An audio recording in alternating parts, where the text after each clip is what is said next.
Hello and welcome to Seagulls Social, Season 2, Episode 16. I'm your host, Maz, and I'm joined by Ryan Adser and Ben Spalding. We're finished. We're finished. We've done a count. We do a countdown at the beginning of every podcast. We got 3, 2, 1. And I said 3, then there was a massive gap. Ryan said 2, and then it said 2 again, and then it said 3. It was like we were about to spit the heaviest rap song ever. Just also as well, just in case, as you can probably tell, Ben's a bit delirious because he's got COVID. I'm also just found out 5 minutes before we went on air, which is great. So I can't go Chelsea tomorrow. So you're fucked. And then I'm feeling a bit under the weather. I haven't got COVID because I tested negative, but I do still feel a bit shit. But Ryan, you're gonna be our energy ball today. Oh mate, I'm alive. I'm alive, boys. I'm alright. So you're gonna bring the energy to get away from it all. Energy. I'm ready, mate. I'm ready. All right. Well, let's crack on. Let's not waste any time. So what a result, boys! First win since September against Brentford. So that's always nice, isn't it? When you win a game of football. I'm so good. Remember Josh, our good friend of the podcast. Well, we could say friend.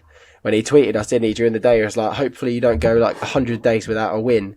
And I didn't even realise it was that bad at that point. 100 days. So I think it was at that point. It was 98, wasn't it, on match day? Yeah, 98 days. I think. What a blessing! That's actually mad. Like when you actually deep it, that is so mad. But at least the curry curse has been broken though. That's the good thing. We're out of that now. No more curse. I don't have to ditch her anymore. Oh yeah. Oh god. It's all over my face. No, you look at but yeah. So look, Brentford, great game. I thought we sat with a 4 at the back, didn't we, this time? Which obviously a lot of people were not questioning, but they were a bit like, okay, 4 at the back, not your usual back 5. I thought it worked well. Ryan, what were your thoughts on the back 4? Yeah, I was there. I thought we played really well back to front. I thought it was a Potterable day again. It felt like we had gone back to Potter playing his best football. Yeah, a masterclass. We never really looked threatened by Brentford, to be honest. They had a couple of chances, but nothing too bad. I was impressed with Ivan Toney, to be fair. He had a few good touches. His first touch is unreal. But other than that, they didn't really offer too much, to be fair. And I think back to front, as you say, we sat up well at the back. I thought Dan Burn was fantastic. I thought he was my man of the match. Yeah, he was very good. And I actually want to talk about Burn because obviously everyone gives stick to Burn very easily. He's a good, easy target. But honestly, he hasn't had a bad game in a very long time now. I mean, we're talking like last season. Everyone just has like visions of Wolves at home and still remembers it. But then reality is he's been very good, and there's no mistaking since Cucurella has been signed. He's really come back on form because he's not being pushed out to left wing anymore. Left wing back anymore. Basically, so I go back to where I started. We can just say Ryan is currently at his girlfriend's, who also lives in the sticks, Centre Park, Park North. And we've had more Wi-Fi troubles, but now he's on his 4G, and hopefully it will work. But basically, we were saying that Dan Burn deserves a lot of credit because Cucurella's there. Yes, I said that since we signed the Spanish man himself at left wing back, who is, to be honest, by the way, I think he's been one of our best sides we've made in recent history. His impact has been unreal. But I'll get on to that. But I think since we've signed him, Dan Burn hasn't really put a foot wrong because he's not been played out of position. And as a left-sided centre-half, he's as good as you can get, really, isn't he? I'm not saying he's going to be a Virgil van Dijk or even a Lewis Dunk, but he does a good job. And I think, to be honest with you, he was our best player the other day. I really did think that. I thought Cucurella was brilliant. I thought Leandro Trossard, Neil Maupay played probably their 2 best games in a while. Overall, I just thought we played very well. Performances from the top to the bottom. Yeah, I agree. Yeah, no, that's on the Dan Burn thing. I was literally what I was going to say. I was going to say when I think it was the beginning of the season where we talked about when Cucurella came in, and we were like, and I personally said, I was like, Dan Burn.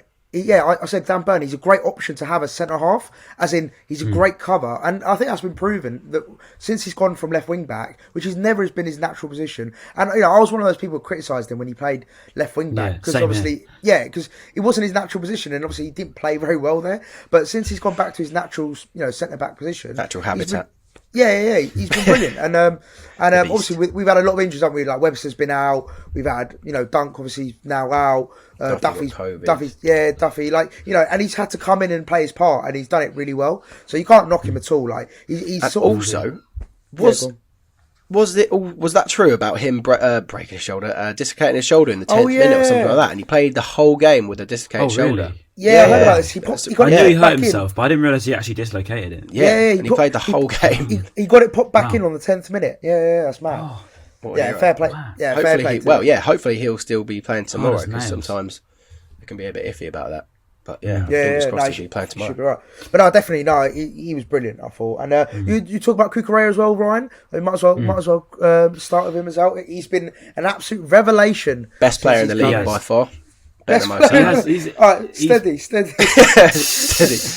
That's my COVID brain talking. He's probably been, our best signing, probably one of our best players this season, to be honest. Yeah. Him and Trossard, I think, have been our players of the season. I don't recall a time where Cucurella's actually put anything less than 8 out of 10 performance. He's literally every single week consistently very good. And when he's not actually like coming forward and looking the part in that, he still puts in a very decent, solid defensive performance. So he's got both parts of the game to him. So I do rate Cucurella a lot. I think genuinely, when you look back on some left backs, we've had some very good left backs, especially in recent history.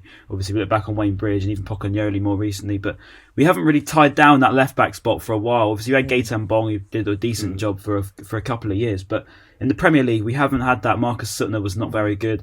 Who has to be? Solly March had a brief spell there, didn't he, until we got injured briefly. Yeah, and he's actually but it looks like we've got a long term sort of solution now, unless obviously he does get snapped up by a big side.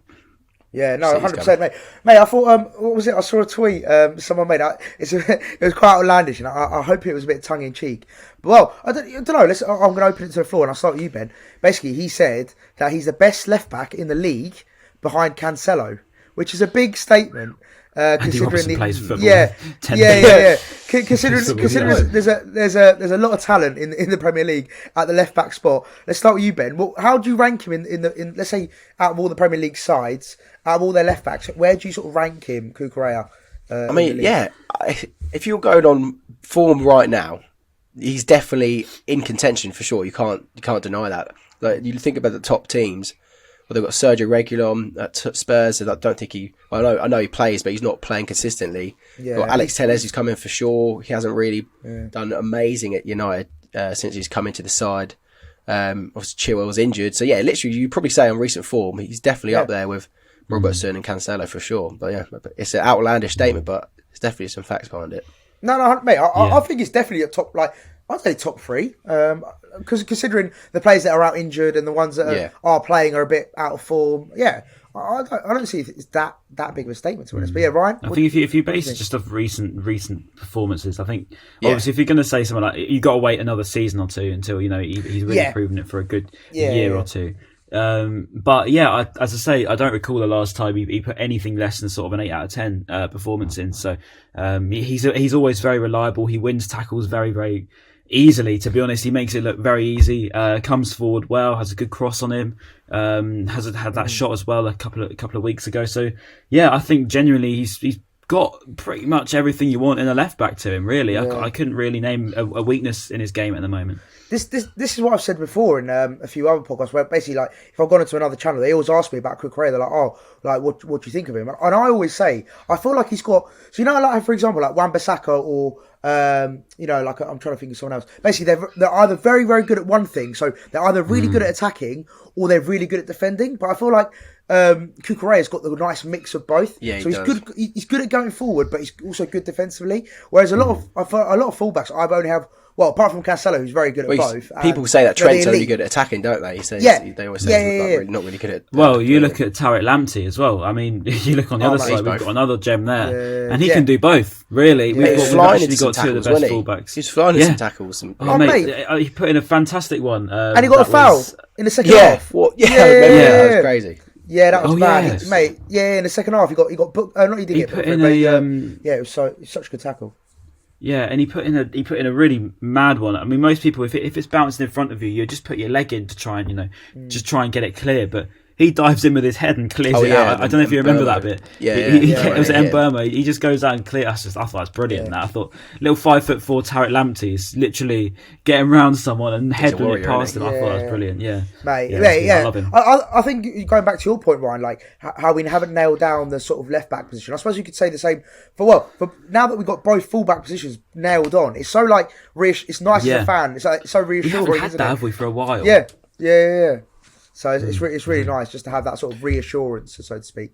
But going back to the game, we haven't discussed the game. We're getting so into we haven't discussed Enoch and Wepu. Like we said earlier, there were so many players that played unbelievable. Like, I think I compared Adam Lallana to Kante at one point in the first half, just because he was like winning the balls. He was like doing a lot of defensive work, which I haven't really seen him do before.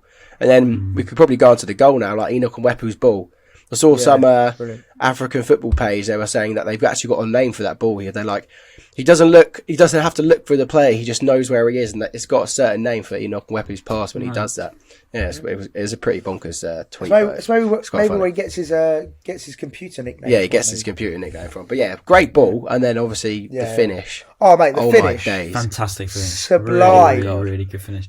That's a man who's playing at the form of his life. That is, that finish is not easy to pull off. I mean, he's made it look very easy, but my God, if you tried that, it's going over the bar every single time with it, or you're just going to miss the ball completely. So he's been brilliant, and he trusts us this season. He's really been our best player. Mate, to do that it was the first time as well. Like just to loft that over. Didn't even bounce, did it? No, it didn't bounce. No, it didn't even bounce. Just straight off his foot. Mate, such a good finish. Goal. Yeah, such a good goal. And then obviously, and then. I mean, listen, the build-up play for Mope's goal was fantastic. Yeah. Like the way Moda onto Lallana to Trossard. Yeah, and then the finish from Mope was unreal. Like it was literally. I don't think you can. You know when they say top bins. That was literally top. You can't get it any more top. It literally doesn't get any more top corner than that. Mate. The fact it's nil as well. It's just I love the fact he's flying at the moment. Moda's assist was a nutmeg as well to top it all off. Yeah, and then you got Janssen, who's one of the most hated centre backs in the league, just like sliding again like no. Such good finish. And then obviously at 2-0, I thought. Because, we haven't scored more than 2 goals all season, which is quite Neil sad. Mope, sorry, that reminds me of that. That's only Neil's second goal from outside the box in the Premier League, I think. Yeah, it's crazy. Yeah. It is crazy. And on with Mope, actually. So that's his 7th goal of the season, isn't it? So he looks like he's going to, break his own record. I don't think he's going to hit below 10 this season, unless he really goes on a barren run now. But also, he's only 1 goal off Murray's Premier League record as well. So Mope is literally 2 goals away from being all-time Premier League top scorer in the same amount of time as Glenn Murray. So could everyone who's given me a stick over the past year and a half, please come outside. I just want to talk because seriously, let's start putting some respect on Neil Mope's name. I mean, he started making the fans really love him now, and he's taking chances. He's being clinical with them too. So it's clear to see what a bit of confidence and a bit of love, with the Mope's new chant and everything. A bit of love was given to him, and that was rocking. That was rocking, despite having like 2 fans there at the Amex. Like it's kind of similar to the City game where there wasn't the same amount of fans, but it was proper. I say proper fans. It was fans that are there to sing, and they really got behind the team. Then it was the atmosphere was pretty decent. What was the atmosphere like, Ryan? Obviously, you were in the ground. Yeah, it was the best I've seen it in probably since City. To be honest, I mean, I'm not saying it was it wasn't absolutely rocking all the way through. It wasn't Anfield on a European night by any stretch, but it was literally pretty good. And when we scored, obviously when Mope scored. But that chant went literally all the way around the Amex, and even the East Stand was chanting. And I don't think I've seen the East Stand chant I saw people the first season in the Premier League. So I was meant to be in the East Stand as well. It was probably like 3:00. My cousin called me. And he was like, "I've got 2 tickets for the 1901 club," and I was like, "Oh!" But I was so ill on the sofa on Boxing Day, could not get up. I was so annoyed. So annoyed I had to pass it up. But yeah. I would have been in the East Stand for the first time, and so also as well. Great game to go to. Because obviously there was a big thing made obviously about the transport. Basically, it was a bit of a shit show to be honest, wasn't it? Like mate. Transport, ticket sharing systems. Obviously, we could talk about that a little bit later on. Obviously, with Paul Barber's statements as well. But yeah, like basically, a lot of fans couldn't make it to the game. Just so I'm clear. Why was the transport? Why was it such a mess? Is it just because they don't run on that day? Boxing Day, isn't it? Boxing Day, wasn't it? Yeah. But there's other 8 o'clock on Boxing Day. But I swear you can get for example, you can go to London or Can you not? I'm pretty sure. I guess it must have been just like Brighton Station trains to the Falmouth. I don't think Lewis to trains ever run. You think Falmouth's literally if you've got a train to Falmouth, it's in the middle of nowhere. It's a bit of a nightmare one to get to. Mate, I had to go. I had to go to like Lewis. Like when I went the other week for Leeds, I had to go to like Lewis, and then from Lewis to it was just it was so shit. Well, we bought parking. So we got parking at the uni of Sussex. So it basically gives you anywhere in the uni to park. Oh yeah. But it took us literally.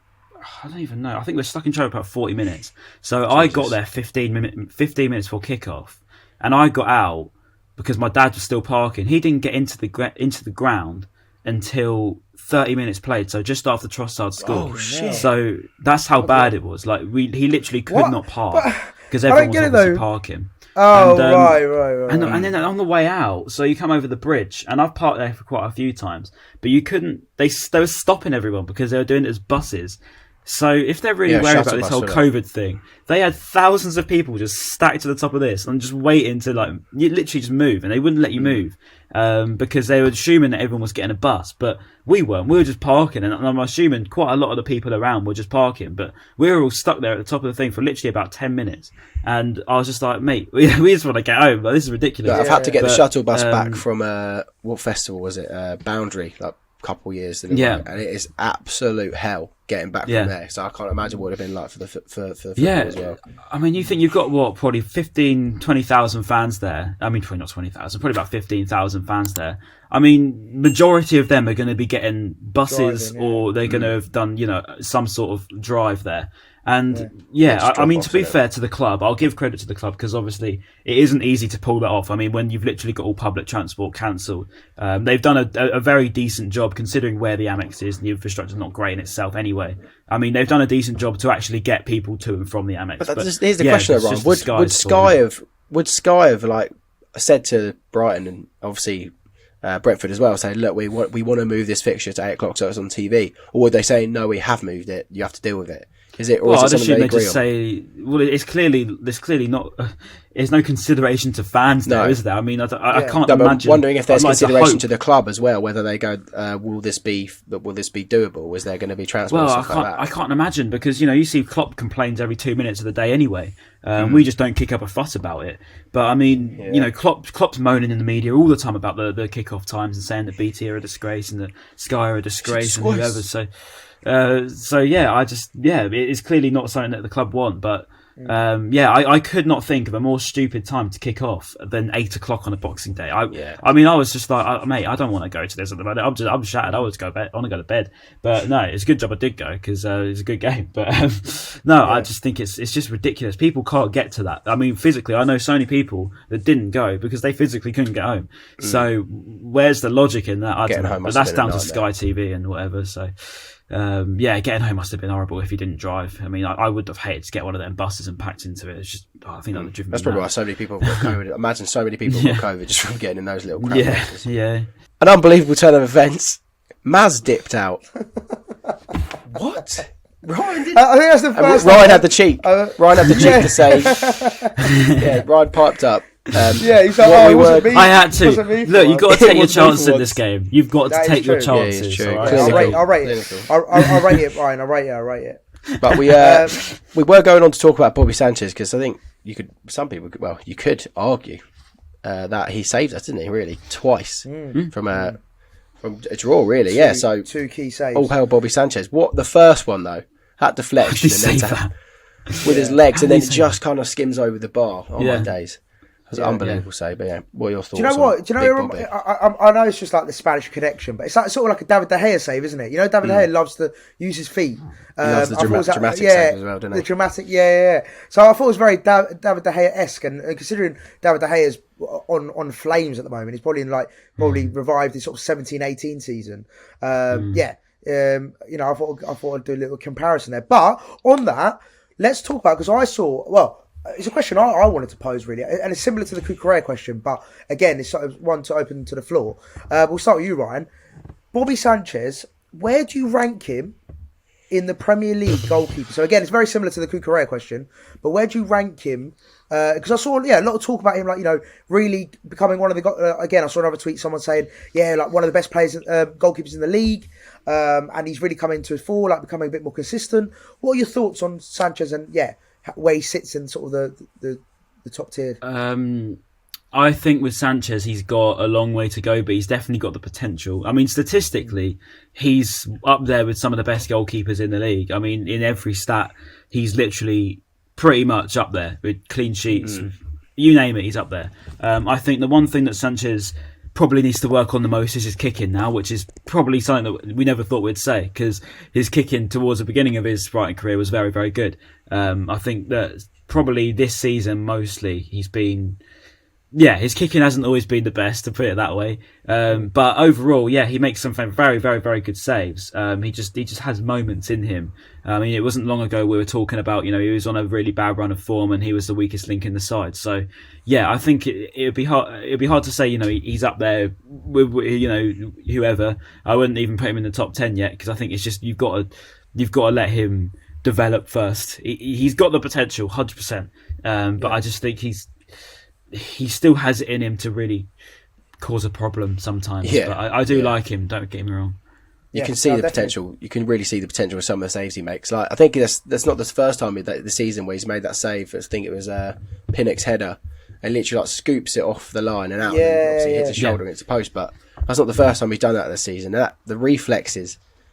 Mate, it's such a good save. Yeah, for a big man as well. Like, he's 6'6". Like, to get Ryan's seen him a couple of times in Nando, so he could probably tell us. Yes, I have actually. So like he's an absolute beast of a keeper, but to have those kind of reflexes for that height and he's stocky as well. It's not like he's skinny and 6'6". He's like he's built like a bit of a shit giant, isn't he? Yeah, and like the way he gets down is mad. But I personally would rank him, like, I'd say he's, I think like the likes of Alisson, Ederson, even like the likes of Ramsdale this season have been better.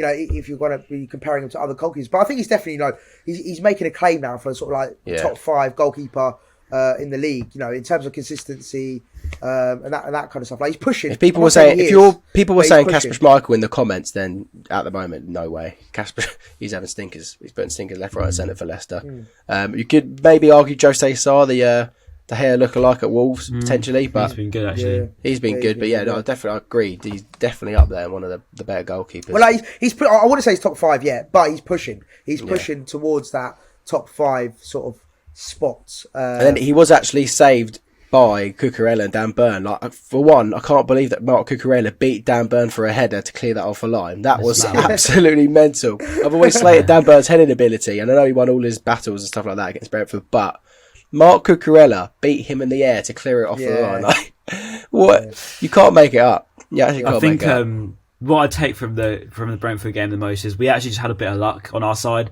which makes a very, very big difference, because you think over even the past 2 years of us doing this podcast, nearly a year and a half, we've not had any luck at all, really. I mean, we've really been through it in terms of luck. Well, Leicester, I'd say Leicester game we were quite lucky. Leicester we edged it, to be fair, definitely. This game again, we had to bounce the ball, we had a bit of luck going our way, and that was the difference at the end of the day. When things aren't going your way and you're Brentford and you're struggling, you do have these things happen to you. You don't necessarily deserve them, but Brentford. I thought Brentford were actually really poor, to be honest. I did not think they were very good at all. I thought genuinely them, Watford, Leeds, are 3 of the worst teams I've seen at the Abex by an absolute mile. They were poor.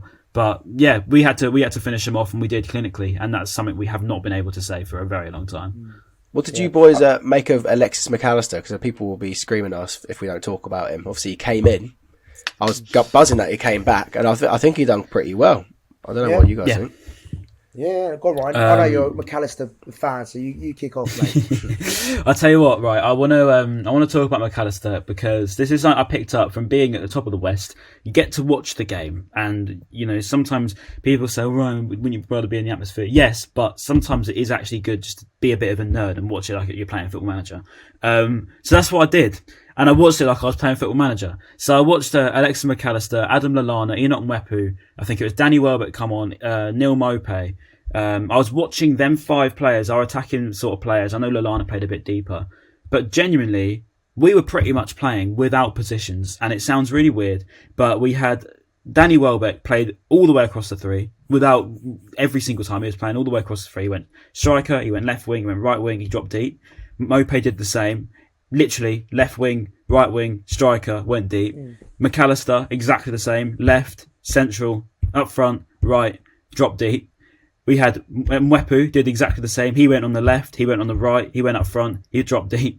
We had Moda, did exactly the same. So that in itself is potable. I mean, we can literally just play everyone free roaming, apart from 5 players across 4 or 5 different positions. That is mad. I mean, I was watching it, I was like, that movement is actually nuts. Like, I never really looked at it that much. And maybe we do that a lot more than I take credit for. But I really thought that was very impressive. We definitely do. And that's because one thing when I recognised it last week, didn't we? When we had like Moda and Mwepu like playing on the wings at one point. Like, they do just swap around quite a lot. It must be a big headache for the opposition. And I mentioned it against Newcastle. I always go back to it when we beat them 3-0. And when Welbeck, we arguably had our most clinical best day, attacking wise, we've had under Potter, where Welbeck, Mopé and Trossard were just on it, completely on it. And that is literally what Welbeck brings. I mean, that is one thing that I really, really didn't appreciate until that Newcastle day. And obviously he comes back into the side, instantly makes us better. And it's undeniably better because him and Mopé complement each other so well. And Welbeck's got the intelligent experience to, play that way. It's just a shame he's always injured because genuinely, I really rated him. And yes, okay, they both missed sitters and whatever, but I really didn't appreciate their attacking play. And McAllister equally, I thought he was really, really impressive. I mean, he had a bit of a shaky start, but I think he's got to start now. People were saying he's 23. This is the time he's got to be getting the most game time in his career.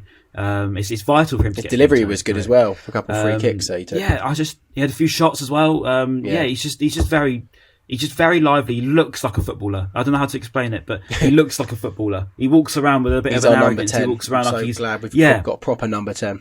Yeah, and he looks like a proper Argentinian footballer. Like he's got it, So I want to see him a lot more because I really do like him. Yeah, no, definitely. I think he's brilliant. He's just like, he's something different, isn't he, McAllister? I feel like, no one else sort of can do what he can. He can get deeper as well, can't he? That's the good thing about him. He doesn't necessarily just have to play off the striker. He can go deeper, and that's what is so. I mean, to be fair, that's probably credit to Potter because I thought defensively McAllister was really good. He was putting in some good challenges, and he was getting bad at some points. But, that's something that we probably wouldn't have seen from McAllister when we first signed him. So that's a bit of like, you're in England now, you've got to start toughening up a little bit. But, at the same time, use your South American flair even and, take some players on. But I think he's pretty much getting every part of the game to him now. No, 100%. And just a really random one, because I don't know why this has popped into my head. I just remember from the second half, Adam and Lallana, basically, I just want to make a statement right now. Adam and Lallana, if you're watching this podcast, which you're definitely not, please stop shooting. Just don't shoot anymore. Just please don't shoot. That's all I'm asking you. I just remember the one in the second half where he absolutely skied it. And I was just like, how can you just not get it on target, pal? Like, you're brilliant. You're like everything else, fine. You keep doing what you're doing. You're brilliant. You are a very good player, and you're a great leader, and you are very good. But please, just stop shooting. Like, it really bugs me. Like, or just do better. Yeah, he just can't shoot. He just can't. Speaking of not being able to shoot, great segue now. We're going to be down to 2 strikers because it's rumoured that Aaron Connolly is going to be going on loan to Middlesbrough. Yes. Which, people immediately, you got to think, does that mean we're going to bring in a third striker? Because we've seen how bad it's been when we've only had like one available striker. Had to play Trossard at false 9 for like 3 games in a row at one point. We can't do the second half of the season with just Welbeck and Neil Mopé. Yeah. Tell me I'm wrong. We can't do a title charge with 2 strikers. No, we can't. Exactly. We really can't. Unless Welbeck somehow manages to get some like mad injection where he turns into like a 19-year-old again and balls out and scores at the Bernabeu because he's like he did for Man United. Like them levels. Unless he does that, there's no chance. Yeah, all joking aside, if Connolly does go out, we have like there's no ifs, buts or maybes, but we only do absolutes. We have to get a striker in. Like you can't let Connolly go out and for us to be left with time. Yeah, and that's what time. Do you know what? Right? Do you know what? We've obviously bantered off air. Like we bantered about Nketiah. Like you're a big fan of his. I'm a bit more skeptical on him. Like, will he consistently do it? To be honest with you, I just think he's the only one on the market at the moment. If we're looking purely January, we have not got a choice, really, have we? I mean, who are we looking at? We can't be splashing 75 million on Darwin Núñez, so we've got to be looking at Eddie Nketiah. I mean, there isn't really anyone out there that's probably as good as he is for the price we're going to get him for and potential that we've got him for. He's only 22. I mean, there's so much time for him to improve as a footballer, and obviously under Potter, I don't doubt that he'll get the best out of him. But I just think he's the only one out there for probably sub £10 million. Yes, you might say that's a bit of money on a player that's. Well, I was thinking more than they'll probably ask for more than that. Well, his contract's out, isn't it? Like 15, and he's rejected 15, one. 20. Yeah. His contract's out at the end of the year, so 10, they're not going to let him mil? not go. 10, 15. 10. Yeah, 10, 15. Yeah. We'll see. Yeah. But I think he's the answer. I mean, he's the only answer we've got at the moment. People can say, but he's the only answer we've got. I mean, unless we know some guy that I've never heard of from the Dutch fourth tier, which realistically it probably will be. Yeah. All we recall Zakiri. That could be an option. I know Seaman's come back. He's not actually officially back with us, but he's back because of his injury. Yeah, he's back with our medical team. Still contracted to Stoke, but whether that happens or not, he only played like 3 games for them, didn't he? Like 150 minutes or something like that. I don't think he's the answer this season. Not the best loan move, unfortunately, for him. Yeah. Obviously riddled with injuries, but right. Sorry, I know what you were saying, Maz, and I had to text my mum to tell her to stop hoovering. So I couldn't say one piece of Nketiah. I reckon go for it, right? I did probably give you a bit of stick. I was like, there's no way he's not the one, but I know it was only against Sunderland where he scored a few goals and caught the eye of everyone, but like you said, he's a one-touch finisher, and that's exactly what we need. Exactly, and you say I was just Sunderland, whatever. But you still got to score those goals. You still got to score those goals. They're good finishes, and they're finishes of a poacher, and that is exactly what he is. He's a poacher. He's a fox in the box, and that's what we don't have at the moment. We don't have someone who's there sniffing around for half a chance to smash it into the back of the net, and we need someone that's going to score from 6 yards out, because that's what we really, really, really don't have at the moment. We don't have anyone that's going to put the ball away reliably from 6 yards out. We've got Mope who can score bangers like that, score overhead kicks, and save games in the last second. We've got Trossard who can have. Yeah, he's like sitters. Worldie. Exactly, because sitters are not easy to score, and that's why only a select few players score sitters so consistently. Glenn Murray. So you don't come across Glenn Murray all the time, and I'm not saying Eddie Nketiah is Glenn Murray. But he is a poacher, and that's what he does. He scores goals from 6 yards out. He scores the ugly ones, and that's what we need. We need some ugly goals, because it's all well and good scoring worldies, but you're not going to score worldies all the time, and you're not going to score last-minute dramatics all the time. We need someone that's going to score consistently, and Eddie Nketiah is the only one we got out there. And yes, his goal-scoring record isn't the greatest, but you look through literally any highlights reel of Eddie Nketiah. He can play on the left. He can play up front. He's a fox in the box. He's got it to him. He's only 22 years old. We shouldn't be judging his Premier League Championship record this soon in his career. He's got plenty of time, and I really do believe that if we can get him for a decent price, okay, if it flops, it flops, but it's a relatively low risk for what it's going to be worth, I think, because we haven't really got any other choice. It might be a bit harder to get him now, and I know they might offer him a more improved contract because of the whole Aubameyang situation of him potentially leaving. And in January, so it might be a bit harder to get him if they do then go, right, we actually need another striker. They'll either go out and get a replacement Aubameyang, or try and keep hold of Nketiah. I think as long as we don't pay over the odds for him, I'm more than happy to get him in, because like Ryan said, if, for example, it doesn't work out, you still sell him for probably the same amount you bought him for, or maybe lose 5 mil on him, like worst case scenario. So, and also as well, like Ryan, again, not to replicate what Ryan said, but he is pretty much the only option available in January. And if Connolly goes out, we have to get someone in. There's no doubt. And the number 7 kit number is available. Oh my God, thank God for that. Thank God for that. And it's got Nketiah's name on it, hopefully. Just quickly, just before we move on from the whole Connolly thing, let's talk about Connolly in terms of the benefits of what it can mean for him. So if that Borough deal goes through, like, fair play to Middlesbrough. They're actually playoffs at the moment. They're flying. I think the last 5 games they've won, they've picked up 13 from 15. They've had 5 clean sheets. They're basically playing really, really well under Wilder. Your best mate must play for him, as if you know that much about him. Yeah. My best mate does play for them. But anyway, hopefully, mate, he can give us some inside scoop on how it's all going. And also Chris Wilder. Hopefully, I know I always used to say I wish he goes to Middlesbrough because Neil Warnock was the manager, but now obviously he's gone and it's Chris Wilder. Still though, decent personality to hopefully drill it into. Yeah, Wilder seems like the sort of person that would really humble him, and that's what he needs. He needs to be humbled. He needs someone to tell him off. But I don't know if that's going to happen. I mean, the likelihood is he finds another nightclub in Middlesbrough. And my friend said that he'll just get an Uber down to Newcastle. Mate, this is the thing. Go to Bijou, and gas from Geordie Shore on that. Mate, this is the thing. Like Middlesbrough, obviously, it's like right next to Newcastle. So it's true. I didn't even think about that. As a party boy, he's definitely going right up there. I mean, it's a brilliant place for him to go. But like you said, Wilder, if there's going to be any manager that's going to drill it into him and be like, look, you fucking better buck your ideas up, otherwise you're finished. It's like, it's sort of, like for me, he's come to a point in his career now where it's like, you either like crack on now, mate, or just give it up. Like you got to get come to a cross point where you're like, right, I've either got to just really get on with it, or this is not for me. Like, go play in League 1, League 2, do whatever you want. Like, surely you must come as a player. You must come to a crossroads and be like, right, what do I want to do in my career? Because otherwise, I'm just going to piss up all the wall, become like a Ravel Morrison, like someone that what could have happened?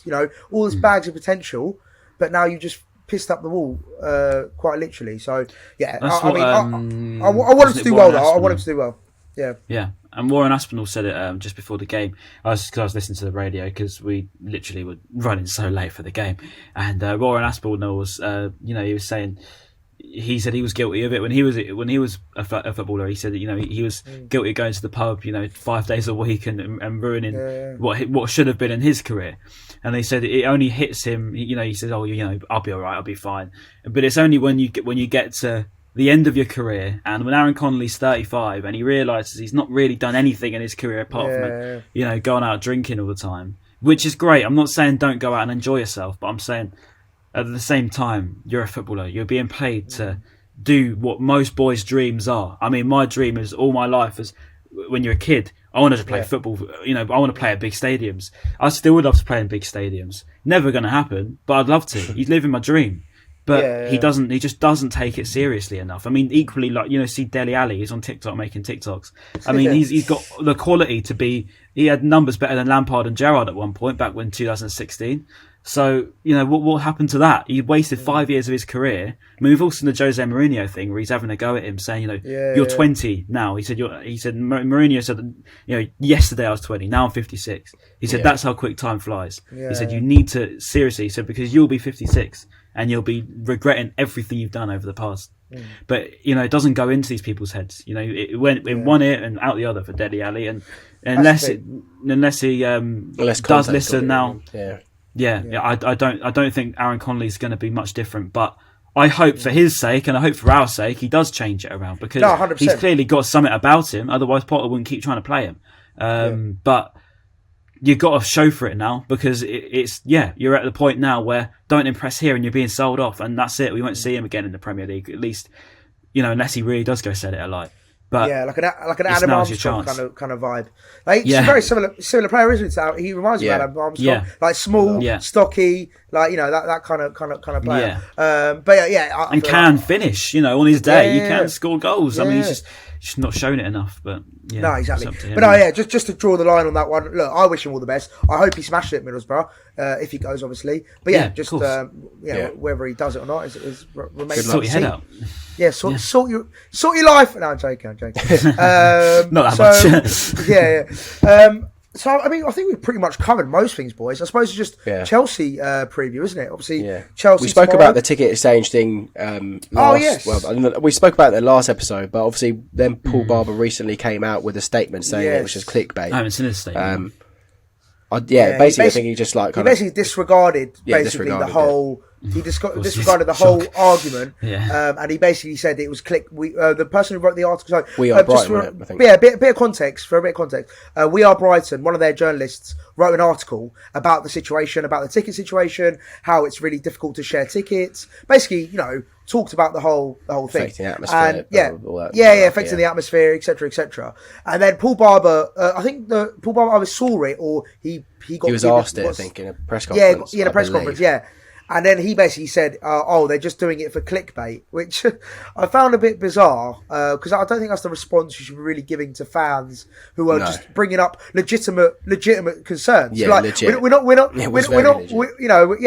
just trying to make a fuss out of nothing. I think there are legitimate concerns like ticket sharing's difficult, getting to the ground, for example. All these little. He was saying that to the most followed page or most followed Brighton page as well. Like, We Are Brighton are pretty huge for the club that we are. Their following is massive, and they're not going to just put out some willy-nilly article and look like mugs. Like, they're going to put real words and real research behind it. And just to have it brushed off like that by Paul Barber, it weren't great. It was left a sour taste in a lot of Brighton fans' mouths, that's for sure.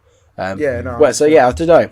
Maybe he's going to hopefully see that his idea of maybe it will be a little money-making scheme that people will have to pay 30 quid to be a member and then 20 quid to share. That's 50 quid already just from one person. Yeah. Maybe, obviously, people aren't doing that because they don't want to spend 50 quid on 30 quid. And people will say, people will go, it's only 20 quid. But then that 20 quid is in another person's 20 quid, so that's 40 quid, 50 quid, whatever it is, adds up. And you've got that same conversation that we're having right now, but across 30,000 people. They're all having the exact same conversation. It'd be, sorry, man, I can't go to the game. Do you want to take my ticket? You got to pay 20 quid to sign up, and you got to pay 20 quid 30 quid to sign up, then 20 quid to take off. Yeah. And he's going to go, don't worry about it then, mate. Just leave it. That's going to apply for 30,000 people because everyone's going to say the same thing. And human nature, we're all the same, right? We're all going to say the same thing. We're all going to say, no, it's all right, mate. Don't worry about it. We'll just leave it. Just don't worry about it. And I'm not spending 40 quid to go to the game. It's all right. I just got myself a ticket. That's how it's going to go for everyone. So don't, it just doesn't make any sense. And I'm not trying to slate everything because, to be fair, the atmosphere was very good the other night, and that was on a minimal, sort of fan base. I'm wary that I've been a bit critical, but at the same time, it is, You'll make the money back. You'll make the money back on pints and food. Like that fan might spend a tenner. The fan that maybe wouldn't spend the 50 quid to sign up will spend a tenner. But the way Paul Barber's looking at it, he's like, well, we can make £40 definitely, whereas you're risking to make £10. Like he's thinking for a business, which is fair enough. Like I get it. That was if it worked. If it worked in numbers for his, if everyone kept doing the 50 quid thing, then he would make a lot of money. Yeah, fair enough. Because people do get to a point where you just go, forget it. Then it does. It will get to that. You can't just keep milking it, and you can't keep milking fans because they will just go, mate. You know what? Just don't worry about it. I'll just leave it.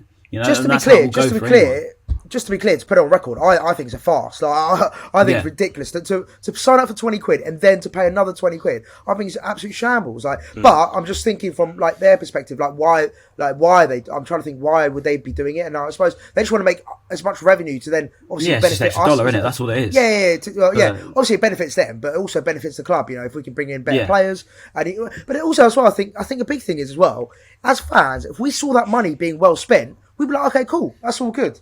But, I mean, we haven't seen in the transfer window maybe as much as we'd like with, for example, up front, we haven't seen them splash out, the kind of money that we'd like to see. As well, I just done the maths quickly before I forget. So basically, I've done the maths of 30,000 people spending 50 quid. So that's if they haven't already, that's if they're not already a Brighton member, which is 30 quid. So let's say if each of those 30,000 people done the 50 quid thing with one person, it would be 1.5 million.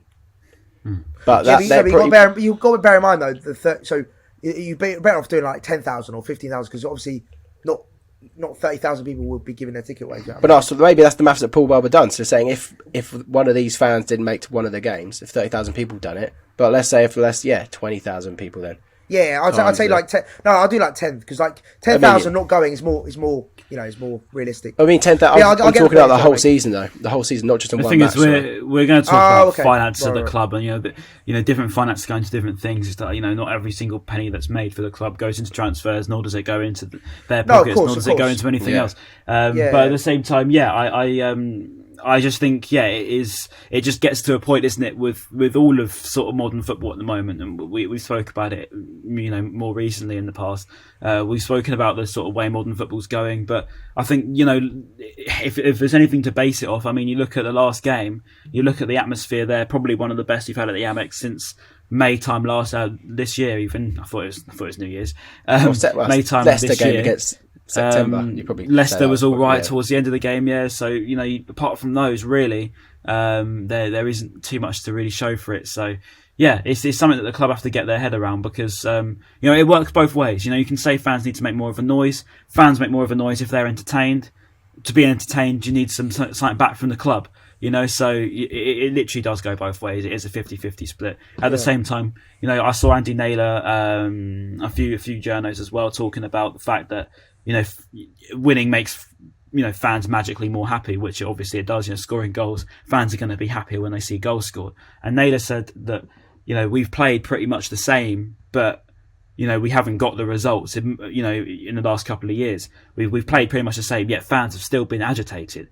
But that is the thing. If we don't score, fans won't be pleased, because not everyone looks at football on a deep, Graham Potter level, or even on our level. That's before we even get to Graham Potter level. We don't even, we analyse the game, we talk about it. People don't even do that. People will just watch it and want to see goals scored. And that's how football works. Football fans all around the world watch games to see goals scored. That's what they do. That's what makes people happy. And if you're not seeing that, you're not going to get an atmosphere. And if you're not going to get an atmosphere, things go a bit stale. And if you see the club then starting to, rinse some more money out of you, that's when people start turning their backs, and that's what the situation has been happening. So, exactly. It works both ways. That's what I'm trying to say. No, 100%.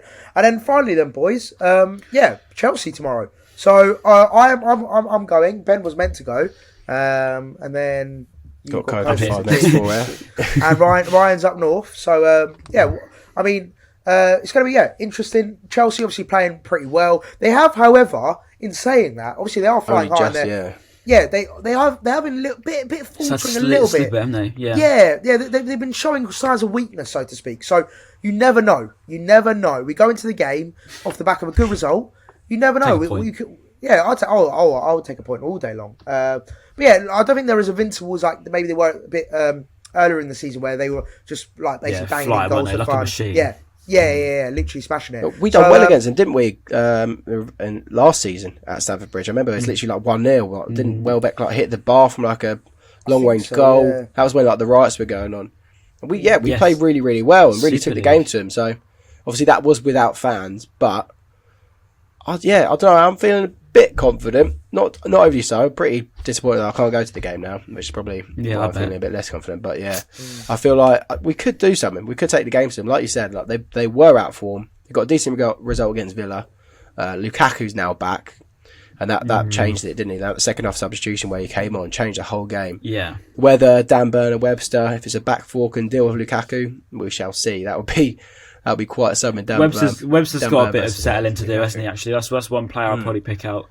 Webster's, he's been out for a long time, hasn't he? Really, and all the time he keeps getting towards being better, he gets injured again. And now we've got a situation where Webster's got to build himself back up, and he's not got Dunk next to him, so it did feel a bit.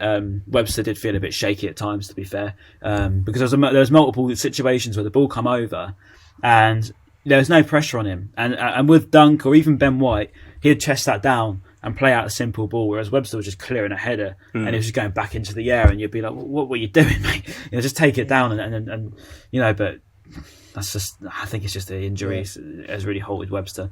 But hopefully, it's going to be a tough game, Chelsea. It's really going to be a tough game. That's the thing. I feel like before the last week or so, they would have been without Lukaku. Well, not without Lukaku, but Lukaku wasn't really looking great. But then I watched him the other day agast who was it? Villa. And mate, he was fucking clinical header, wasn't it? Great header. Although Mings was very questionable. Very questionable. But shock.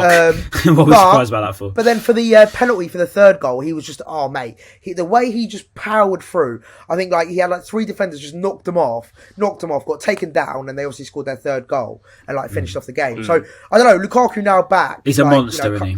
Yeah, he got man of the match in 45 minutes. So it just shows. He's a beast. Yeah, he's. But we've got our own beast in Dan Burn, so we shall see. There you go. Yeah, Dan Burn versus. You know, like you got like Godzilla versus. Oh god, you know, like those like DC films where like two beasts going head to head. That's literally what we could pay that. Like, there's going to be a pretty.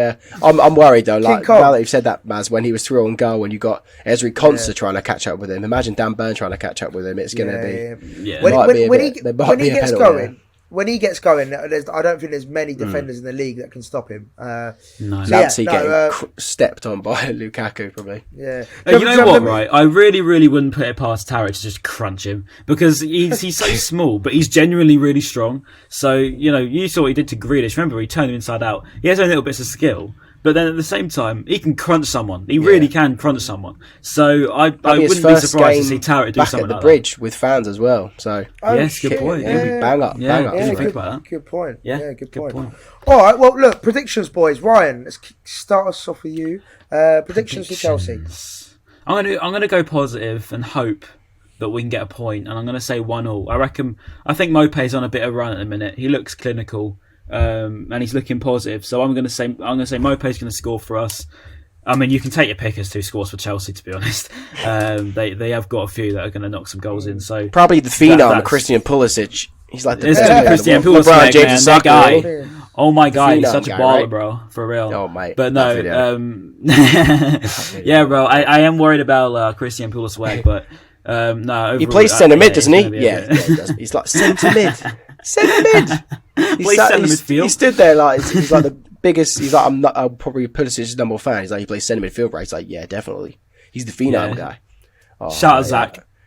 Shout out Zach. Yeah, it should be fair. Marcus, we got him a free ticket, bro. He's like for real, bro. No, but yeah, you're gonna be tough, but 1-0. I'm gonna say 1-0. Yeah, 1-0. Yeah. I'm the same as Ryan. I'm not gonna mess about. 1-0. Yeah, 1-0. What do you reckon we'll score? Let's go. I reckon. I think we're gonna be Pulisic. I'm gonna say really thrilling 0-0. A thrilling 0-0. Will I say that actually? He's looking hard. Yeah, go on then. 0-0. Two decent defences. Two decent goalkeepers. 0-0.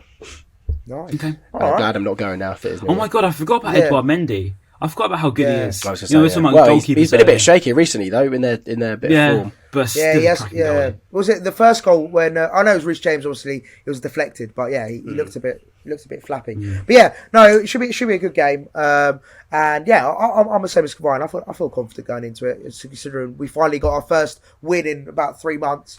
So yeah, always good. So anyway, boys, listen, lads. Yeah, we got Memeless on the pod. Ryan Franklin on now. We got Memeless. Yeah, right. It's been an absolute pleasure, lads. Of course, everyone who's been listening, we really appreciate all your support. Please keep streaming, liking it on YouTube. I'm getting my words mixed up. Basically, do all the good stuff that helps us, so we can help you. Basically, and we really appreciate all your support as per usual. And of course, keep streaming it on Spotify and Apple. And comments down below, boys. Let's go with. Do you know what? I don't even know.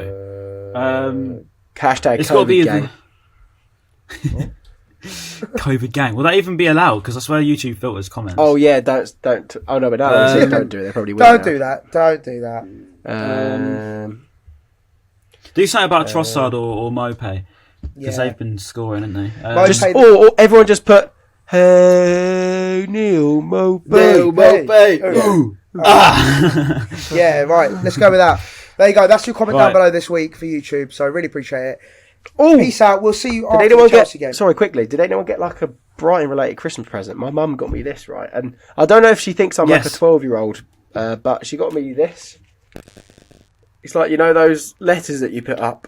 I love that. It's 12. Okay, hang on. Nice. Can you see him? Yeah, that is very proper 12-year-old. I think she thought it'd be for my set. Oh, very nice. Oh, nice. Yeah, very nice. Very nice. Oh, by the way, does anyone know the white training kit? Can we get that yet or not? See, I got the mid layer. Available. I got the mid layer, but it didn't really fit me that well. So I'm going to change it for the hoodie because it looks nicer. Yeah, mate. The white training kit is.